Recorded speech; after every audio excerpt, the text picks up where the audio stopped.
and welcome to another filming location for reasons that I'm not going to be sharing with you, the internet. However, those reasons are the same reasons as why I completely forgot to do my February wrap-up video, so it's coming a little late, but here are the 11, yes, 11 books I managed to read in the shortest month of the year. First off, I think I mentioned this in my last video, but I did finally finish reading Royal Wedding by Meg Cabot. This book was awesome. It could stand on its own if you haven't read the previous Princess Diaries books, but for fans of the series from the 2000s, you are going to love the latest edition in Mia's life. Getting a little bit classical, I read Waiting for Godot by Samuel Beckett. This is a very short, very surreal Irish play. This was the very first thing I ever added to Goodreads when I joined it a couple years ago, and I finally got around to reading it.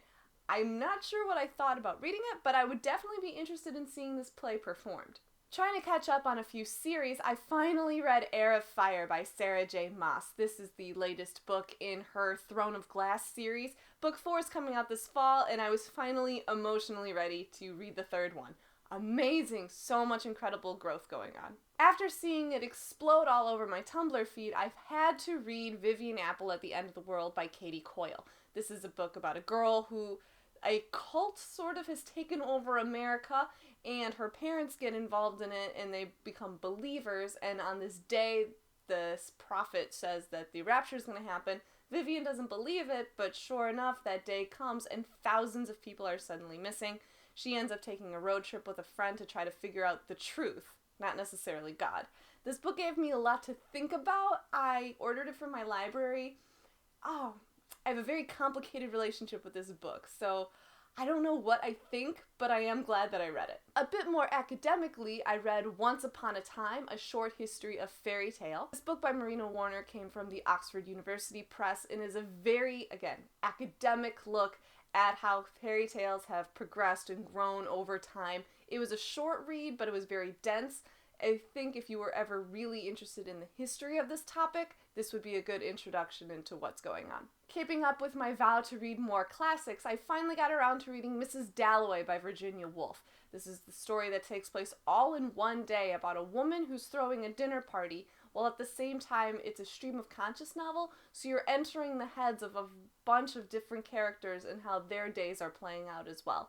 It takes a while to get used to, but Virginia Woolf's writing is impressive and very poetic, and I'm very glad that I finally read this book. When I was at ALA in January, I picked up an arc of Dove Arising by Karen Bowes. This is the first book in a planned trilogy, and for people who are still very excited about dystopians, you're probably going to want to pick this one up. It's about a bunch of very scientific, totalitarian-minded people living on the moon, and it turns out that not all is as it appears to be. Last month, I found myself craving watching the movie Big Fish, and then I realized why watch the movie again when I could read the book. This is a very short book by Daniel Wallace and tells the story of a man who has had a larger-than-life life and his son who doesn't quite believe it. But as this man is on his deathbed, the two sort of come to an understanding about what it means to fully live.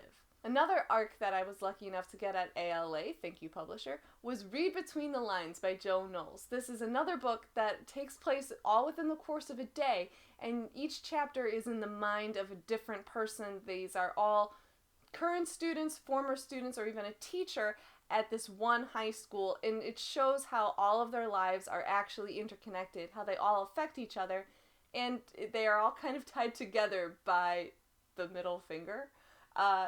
Yeah, that's why the cover is what it is. It was a very interesting look at how people all affect each other, and I did enjoy that. Wanting to read something a bit lighter, I picked up Bossy Pants by Tina Fey. I know it feels like everyone else in the world has already read this book. I was just getting around to it, but it was definitely a great pick-me-up, looking a little bit behind the scenes at life at SNL, life at 30 Rock, and how Tina came to be this powerhouse comedic writer and actress that we have all come to know and love over the last bunch of years. And the last book that I read in February 2015 was If You Find This Letter by Hannah Brencher.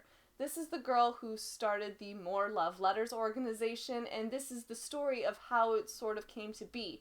She wrote an amazing story that I was completely able to identify with on every single page. This book comes out on Tuesday. I cannot recommend it highly enough. It's just a very good story, especially for millennials, about how we are trying to make it in this crazy world, how we graduated at such a weird time with the economic crisis, and how there's still every reason to hope, and how the world always needs more love letters. So those are the 11 books I managed to read in February. I can already tell you my pace for March will not even be close to that. I think I'll be lucky if I read 2 or 3 books this month. But if you guys have any comments, please leave them down below. They're always welcome. So that's it from me for now, Internet. Take care. Bye!